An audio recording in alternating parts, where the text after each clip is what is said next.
you started at the very beginning with only 4 fibers, and today you have a diversity of over 2,500. I don't have a huge bank account, I have to say.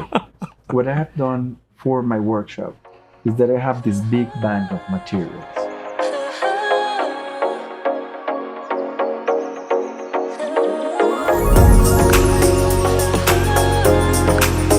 We're in Bogota, Colombia, visiting a great Colombian artist, which I'm very proud to present to you, Jorge Lizarazo and his atelier, Hechizoo.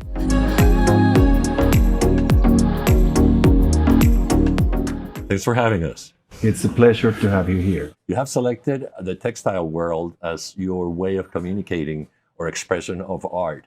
Tell us why you chose textiles. I went to so many places around Colombia, and I learned the beauty of the countryside, the beauty of the rivers, the beauty of the mountains, the beauty of so many places.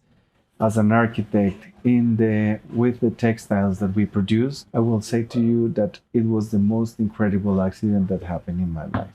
And I end up with communities that were weaving or transforming natural yarns into objects, and then it came up by accident as well that I end up on a loom. It was like that the looms were relating to me for, I don't know, maybe another life, maybe just like a symphony or something. I always say that it came to me like that easy.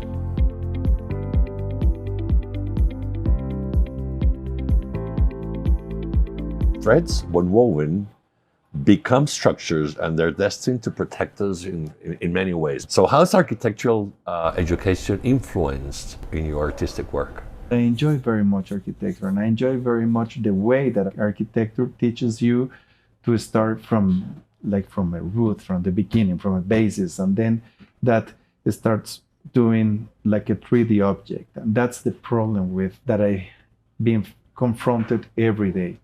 My work is interesting not because I am still doing the same bidimensional textile, because I want my textiles to become always 3-dimensional. I read somewhere that you started at the very beginning with only 4 fibers, and today you have a diversity of over 2,500 different fibers where you weave and do all your work.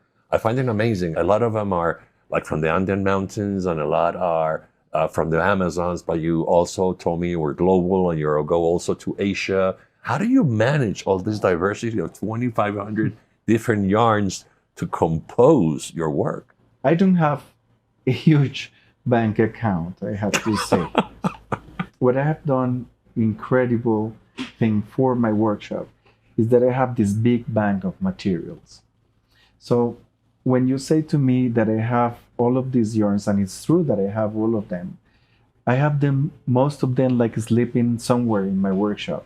When I have requests or orders for something very specific, then it comes to my mind that I have this specific yarn that I received from, I don't know, Thailand or Myanmar or wherever in the world that I have found.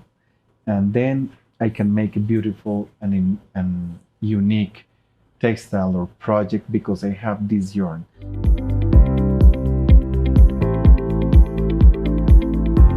A lot of your work is identified with metal threads, from gold to silver to copper. How did you include metals in threads in looms, which I don't know if it was done before you or not, but that's one of your signatures.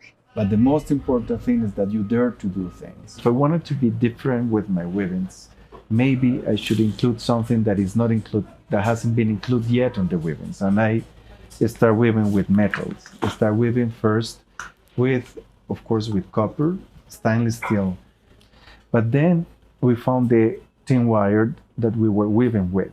Please correct me if I'm wrong, but I do believe that your work has a lot of Latin American roots and origins. I wish I could have more.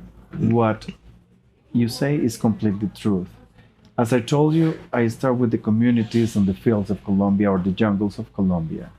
The jungles of Colombia are mainly inhabited by indigenous groups that we have more than 100 and something, that they have kept their identity for so many centuries. After that, we went, of course, to go and work with the peasants. And the peasants, they do have roots as well that are relate them to indigenous roots. And even in our days, we keep working with them very, very strong because we learn from them. We learn from so many things that almost nobody knows because nobody really cares about understanding how clever our indigenous peoples are.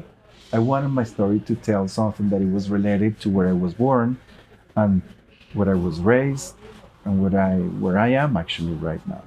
And I wanted it to teach to my people in Colombia in a silent way that we have roots and that we have to be proud of those. You have an extremely good success, and I think that has led you to co-work with other artists and artisans, and you have become almost like a curator, and you have a lot of artisans and artists working under your umbrella, which I find it amazing because it's almost like creating a lifestyle. Can you tell me about that thought? I feel that we have the responsibility of being those eyes and those ears for people that hasn't had the chance. Being a designer in a country that has a huge potential on craftsmanship is to give them at least that little impulse to help the community to go forward. We do it because we have the answer and the positive answer from the craftsmen of this country. They are eager to do beautiful pieces out of nothing.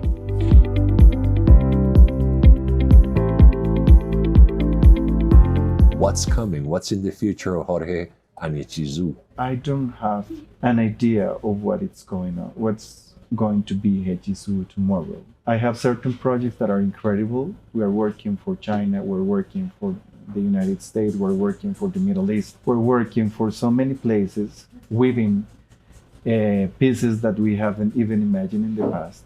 So who knows? What I want is to have a quiet life, but it doesn't seem that I will have it very soon. I think that it will take some time until I have that quiet moment. Success does not allow you to have free time for sure.